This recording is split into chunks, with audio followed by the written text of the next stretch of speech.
Hello, everybody. Welcome back to the channel. This is MTG Ghoul Dude, and I have a question. Do you like holiday-based decks, holiday-themed decks?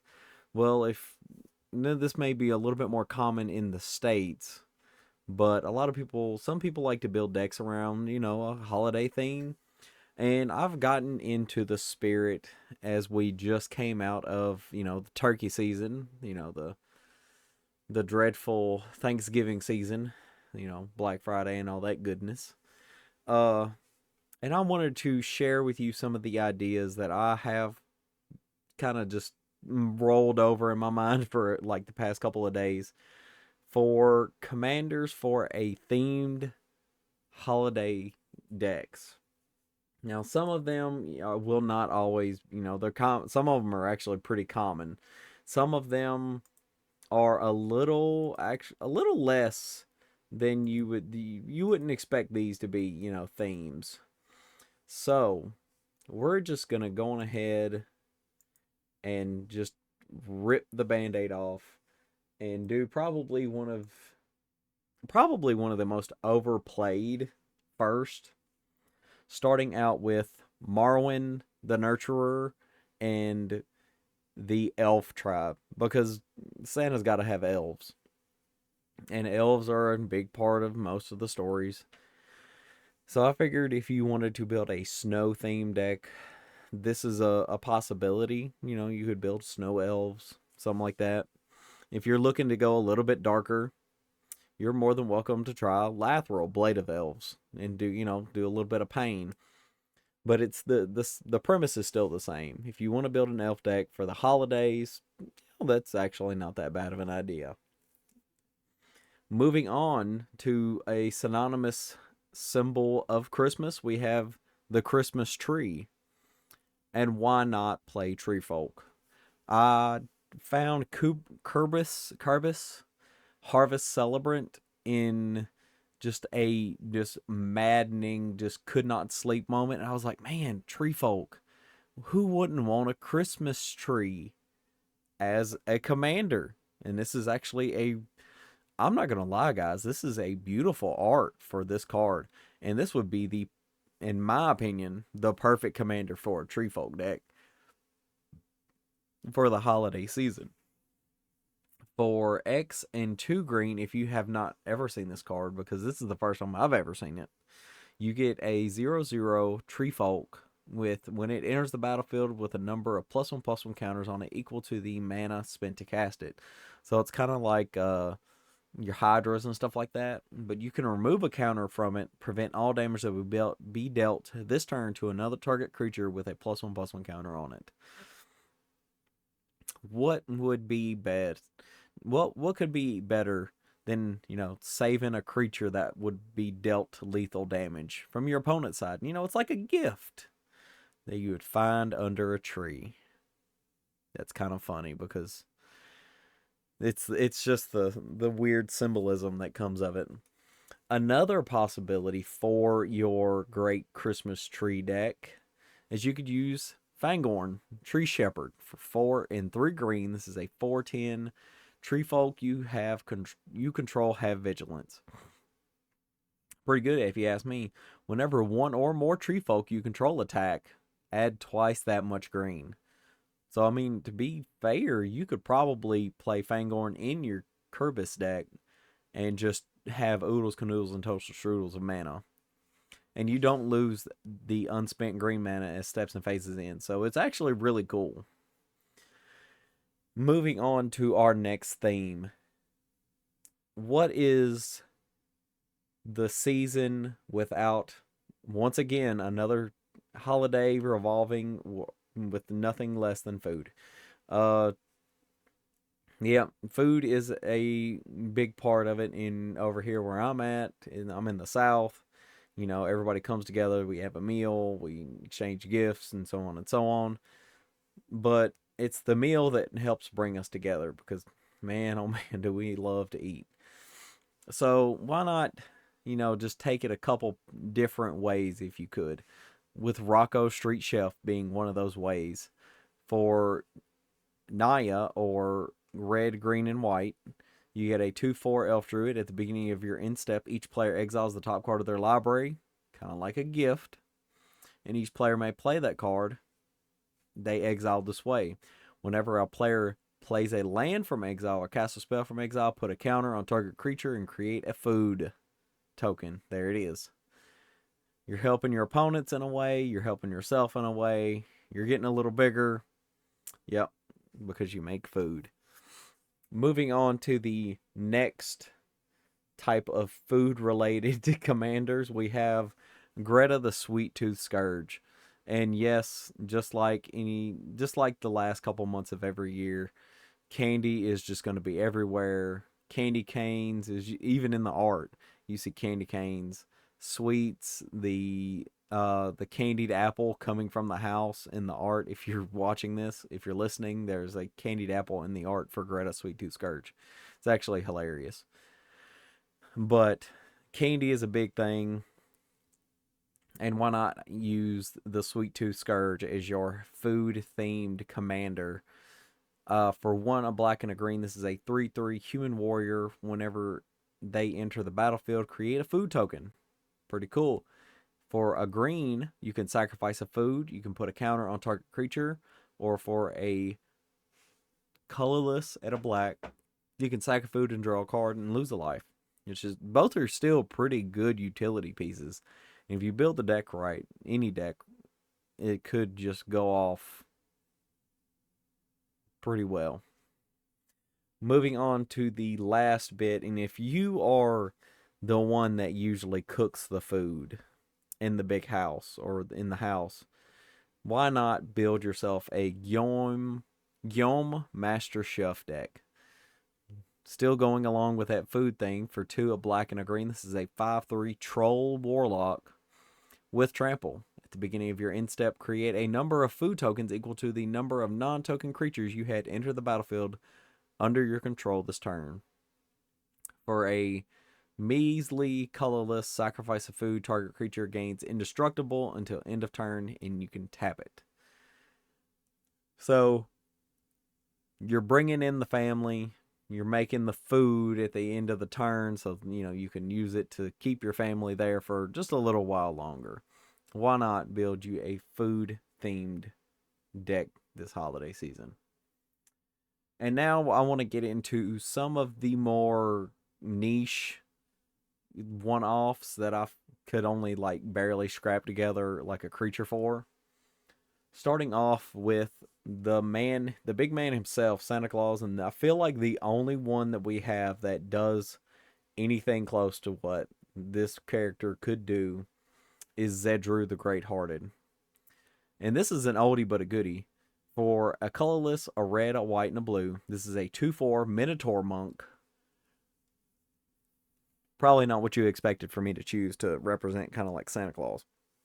But at the beginning of your upkeep, you gain X life and you draw X cards, where X is the number of permanents you own that your opponents control.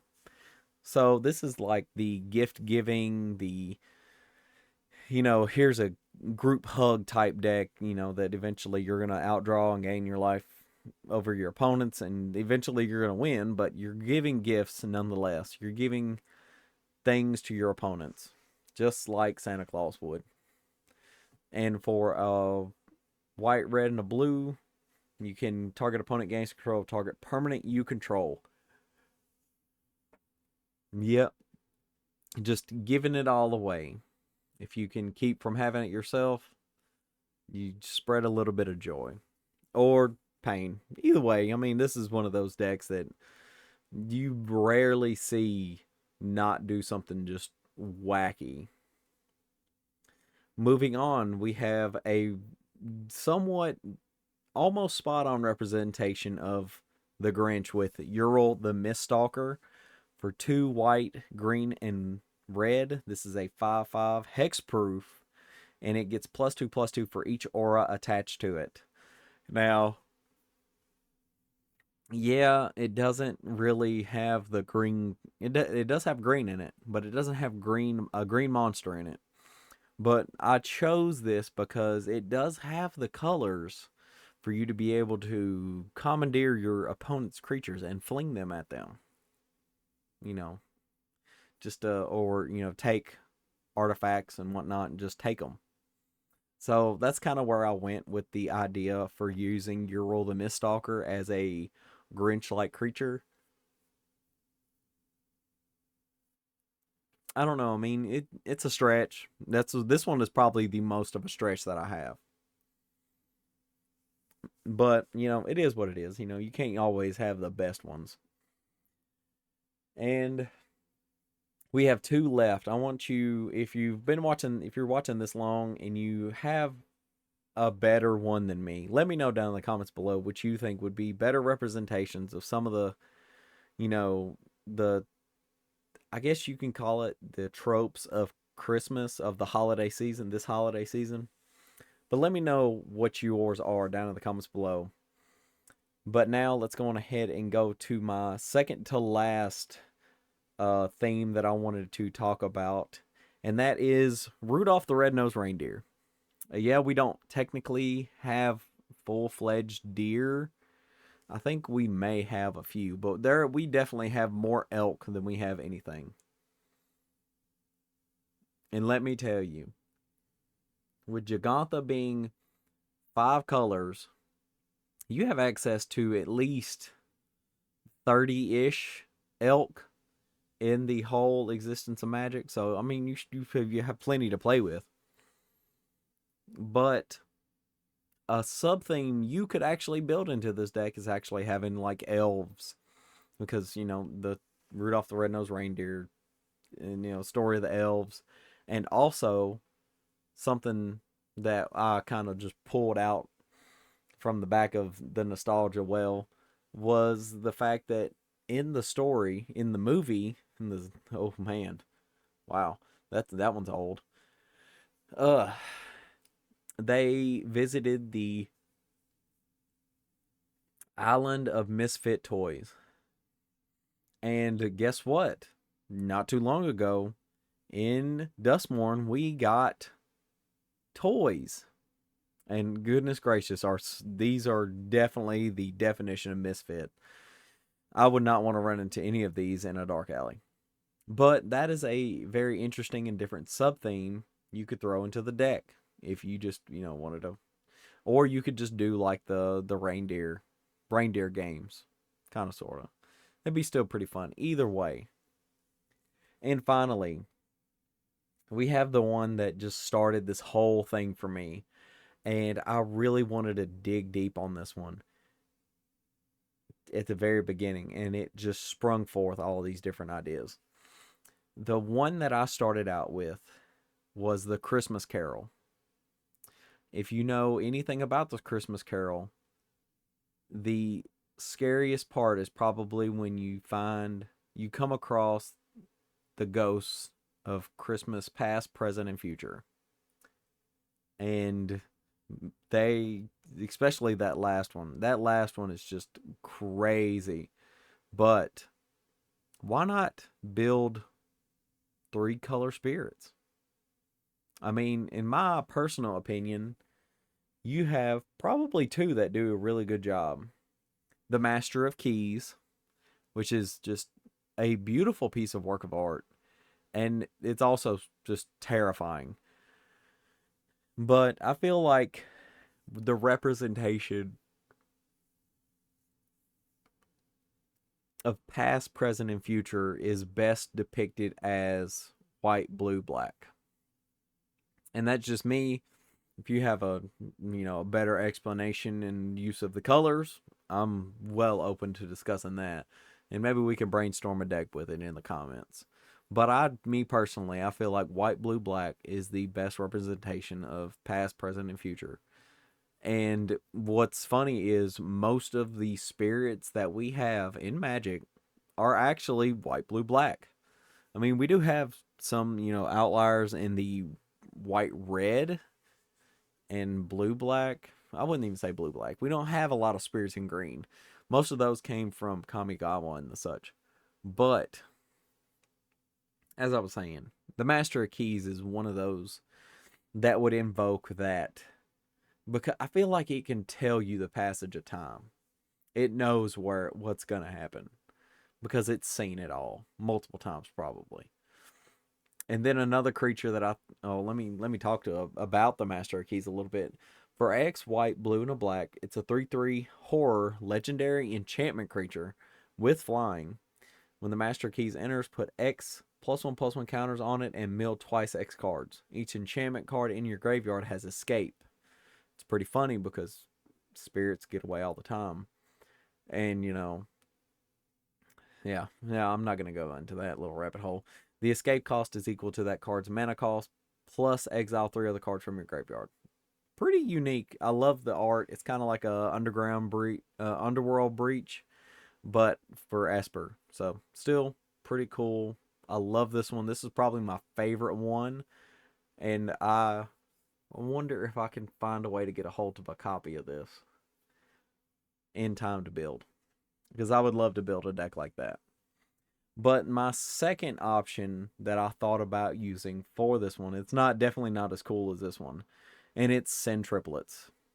Because boy oh boy, don't we all just love giving away our spells. For 2, a white and a blue and a black, this is a 3/3 human wizard. At the beginning of your upkeep, choose target opponent. They get to be the receiver of your gifts. This turn, that player can't cast spells or activate abilities and plays with their hand revealed. You may play lands and cast spells from that player's hand this turn. Yep. This one came in like really close behind the idea of, spirits of the past, stuff like that. And, there's 3 of them, 3 ghosts. I thought it was unique. I mean, you definitely don't have to build with this commander in mind, but you can definitely build around the spirit theme. But what do you guys think of my picks? Do you like them? Do you hate them? Do you have better suggestions? If you do, let me know down in the comments below. I love to talk to you guys. I really appreciate all you guys that are stuck around, that have subscribed, that like, comment, and share the videos to your friends. And I wouldn't do this without you guys. I wouldn't be able to. Here in a couple of weeks, as of recording of this video, I will be going on a trip. This is like the longest I've ever not been on like a 2 or 3 day, here and back kind of situation. I'm gonna be gone for a couple days. I'm gonna try and make some content out to where it'll cover the time where I'm gone. But if I can't, I'll just whenever I get back, I'll do a video and let you guys know how everything went and all that good stuff. But other than that, that is pretty much going to be it. I hope everybody enjoys this wonderful season, whether you're, you and your partner, or you by yourself, playing video games, you celebrate how you celebrate it and you find the most joy, because that's what the season about is about joy and spending time with whatever brings you the most joy. But that is going to be it. And I'll see you guys next time in the graveyard.